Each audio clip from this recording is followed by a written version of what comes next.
Good morning everybody and welcome to my YouTube channel. My name is Crystal. I hope everybody has had a great weekend. I'm here in Rochester in my flat.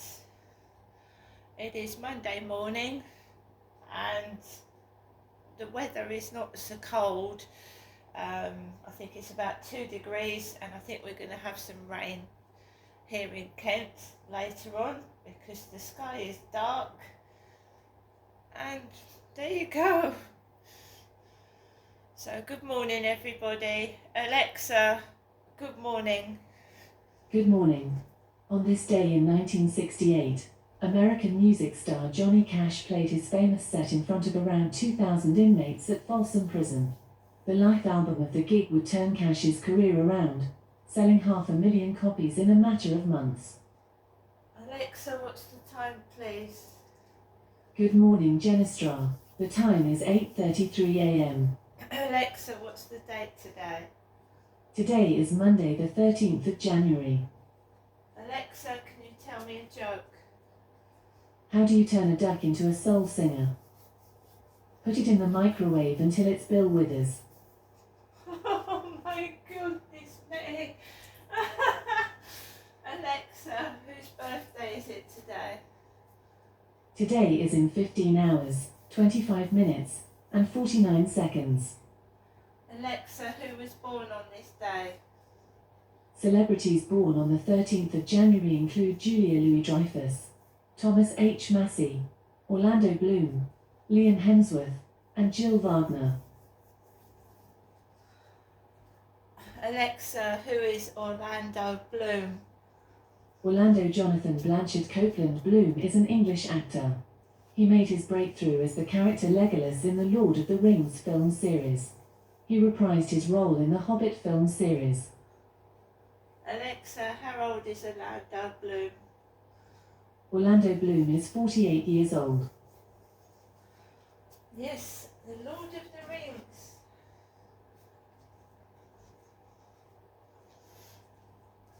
The Hobbit and the Lord of the Rings, which I've watched a lot. And of course there's the books. Trilogy of books, Lord of the Rings. Alexa, who wrote Lord of the Rings? Lord of the Rings was written by J.R.R. Tolkien, Peter Jackson, Guillermo del Toro, Philippa Boyens, Fran Walsh, Stephen Sinclair, Art Papayoyou, Jeffrey Addis, Phoebe Gittins, and Will Matthews. Like I said to everybody, I hope you've all had a great weekend. I can't complain about my weekend. I was on my own as I usually am, but it wasn't too bad. And I've got Harry back as well, so he keeps me busy. Right, so let's see what's been going on. King Charles refuses something. What is this?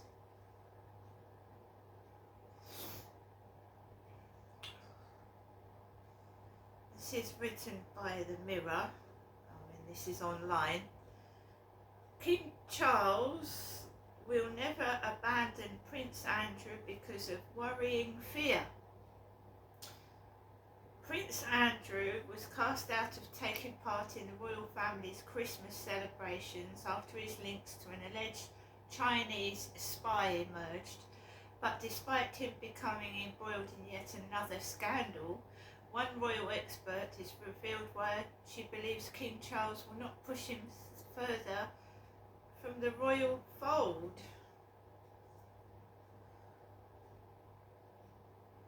The trouble with these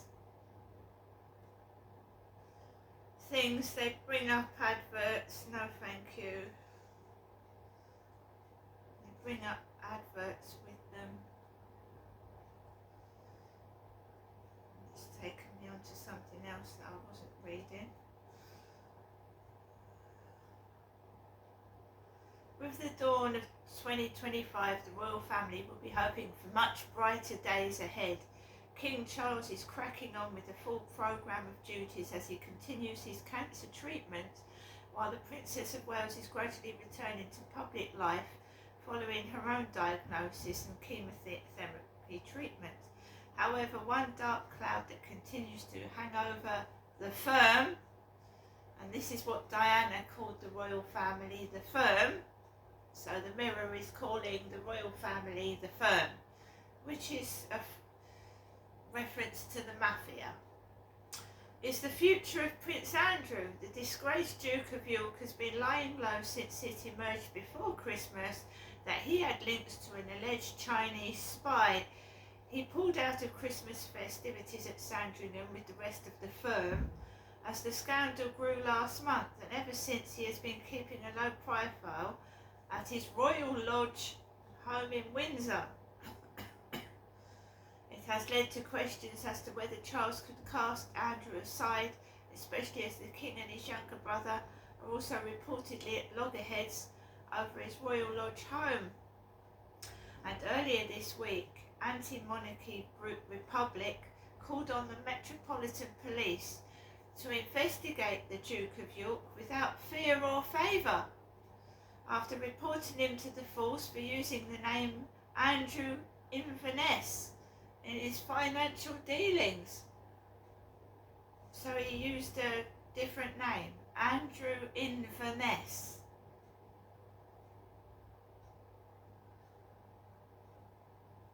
According to royal expert Jenny Bond, despite the continued drama, it is unlikely the King will ever completely shut out Andrew completely. Nothing is going to change the fact that Andrew is Charles's brother.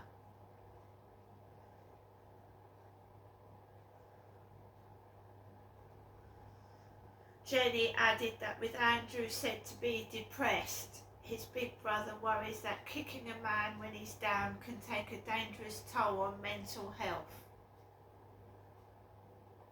Do you feel sorry that Andrew feels depressed? How many people in this world feel depressed and are kicked down when they needed help the most? Loads of people. What's different about Prince Andrew is the fact that he's a prince and everybody else is just a common person, unless you're royal, of course. So Charles is afraid of kicking him down when he's depressed.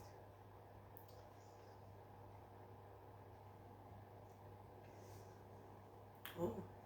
We've all got to worry about Prince Andrew's mental health, have we? When what he did to people affected their mental health. I'm sick of it. I don't feel sorry for them.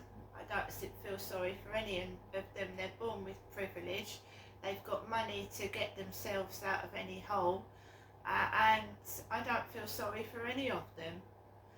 They haven't got a clue how the real poor live. There are still homeless on the streets in 2025. There's people not able to feed their families even though they're working. They don't have to worry about any of this. I mean, maybe shaking someone's hand helps and waving, but people need real help. That I find them useless.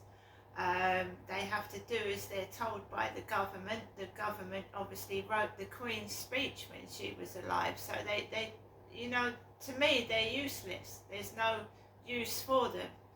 They're draining public finances, and that's it. There's people in this world that cannot heat up their homes, that cannot support their families, yet how much do the royals cost us in Great Britain? That's all I'm saying. I don't want to say any more. I just have to get on with my life. We've all got a limited time on this planet, as I keep saying, and I want to get on with my life with the little that I've got, and I've got more than a lot of people, which I'm grateful for. I'd like to do a lot more to help others, but I financially cannot. I can support charities and try and fundraise. I can give to the homeless when I see the homeless, but apart from that I can't do a lot. I'm restricted in my life, and people don't like you to talk, they like you to shut up and keep out the way, and everything, by doing that, everything's going to get worse. It's not going to get better, because if everybody shuts up and doesn't say anything, then things won't change, will they? Years ago, child abuse wasn't spoken about. You had to shut up. The church wouldn't acknowledge you if you'd been abused. It would cast you out. At least we've come forward, and more people are now speaking on social media about their experiences of child abuse and domestic violence. That's something that's come forward from the 60s and the 70s, where people were threatened to keep quiet and not speak about what was going on. At least we've come forward in that respect. And people being diagnosed with being mad so that abusers can carry on abusing. Because that went on a lot as well. Women were diagnosed with some were even forced to have electric shock therapy treatment when they were actually victims of domestic violence and abuse, because the partner would say to the police that their wife or partner was mad. Police have a lovely way of interfering, don't they? I've seen it so many times. When a family has got children and the police go round to the family's house when an incident is reported, and the poor family gets reported to the social services. And the trauma of that is social services have the power to take a family's children off of them. I've had it done to me. And a domestic violence abuser who is abusing his partner, right, if she dares to speak or she dares to leave, the partner will often claim that his wife or partner is crazy or mad, and then social services become involved, and that poor woman has her children taken away from her. Because domestic violence abusers are very, very, very clever, and they're very, very charming, and no one knows what goes on behind closed doors, and it doesn't go on in poor families, it goes on in upper class families as well. Abusers are very, very clever. Oh, aren't you lovely? I had one of my solicitors say to me, oh, he couldn't possibly have done that. He's such a lovely man. He opened the door for me. He's a lovely man. And she looked at me with contempt, like I was accusing a man that was lovely. But in fact, he was not. He was cruel to my kids. He was horrible to me. So, do you know what I mean? It really angers me that people believe criminals over victims.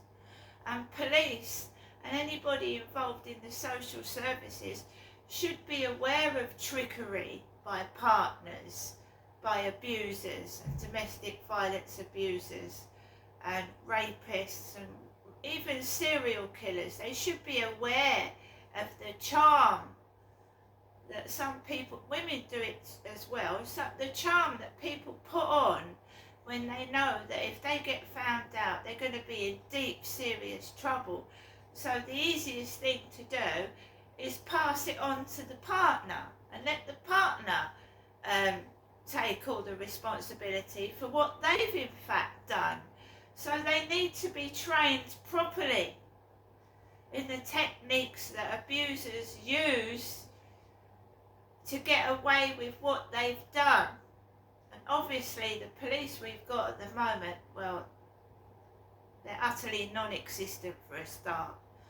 They act stupid and they look at you as if you're the piece of shit when you've reported a crime. like you're wasting their time. I don't want to come out. What have I had to come out for? And do you really speak to domestic abuse victims? All right, mate. How you doing, mate? If you get stressed, mate, why don't you go to A&E, mate? You know, if things are stressing you up a bit, just go to A&E and tell them your mental health is suffering. How many times have I been told that when it's the abuse that I'm suffering that's causing the mental health issues? If you dealt with the perpetrators, I wouldn't be feeling stressed in the first place. By the way, the abuse to me is still going on a daily basis because the police don't want to bother to investigate. They're told not to do anything to help me. I know they are. They won't tell me that, but I've seen part of an email that they sent to the housing about myself, and it was very derogatory. And when I asked the housing to give me the police's email that they'd sent to them, which I've got a right to do because it's written about me, they wouldn't let me have it. Surprise, surprise.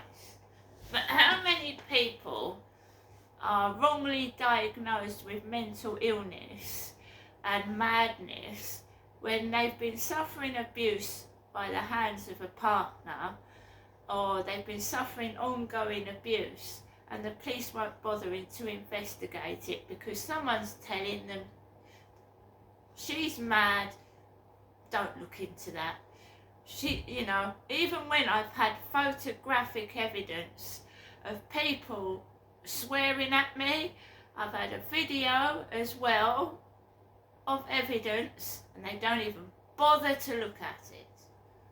Every time I report something, the latest one where I had a parcel stolen and there was a witness, they didn't question the witness, they did fuck all. They're hoping that some harm comes to me and I'm got rid of, so they don't have to bother anymore. It not only happens to me, it happens to a lot of other people that have knowledge of child sex abuse, like it's a paedophile gang that I believe that's been going on since I went into the internet in the early 2000s. A paedophile ring, a child grooming scandal. That you know, this, you know what I mean? I believe so. This started to me when I went into the internet in the early 2000s, and the paedophiles searched the internet for vulnerable women with children, and they just can't be bothered to investigate. It takes too much time, and they just, I mean, how many female victims have been at the hands of paedophile gangs in the internet, on dating sites, scanning dating sites, looking for women with children. TikTok, I go on there on a daily basis. Are you married?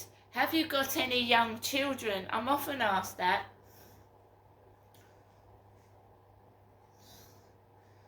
What's your financial status? They're trying to scam for money as well.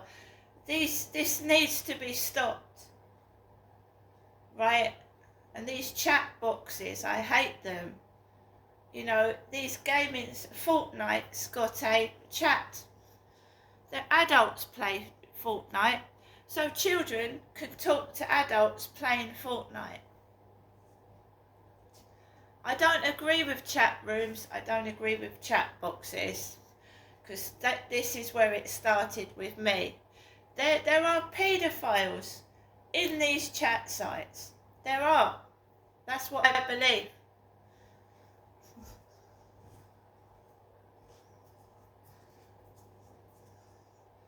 There are paedophiles in dating sites looking for vulnerable women with children. There always will be. You go on YouTube, paedophile sting, paedophile sting, paedophile sting, paedophile sting. You look at the men that are doing it, you wouldn't fucking believe what sort of man gets involved with that. They look so soft. so quiet. So, you know, they come in all shapes and sizes as well, paedophiles. You really do have to be careful when you're online. See you later.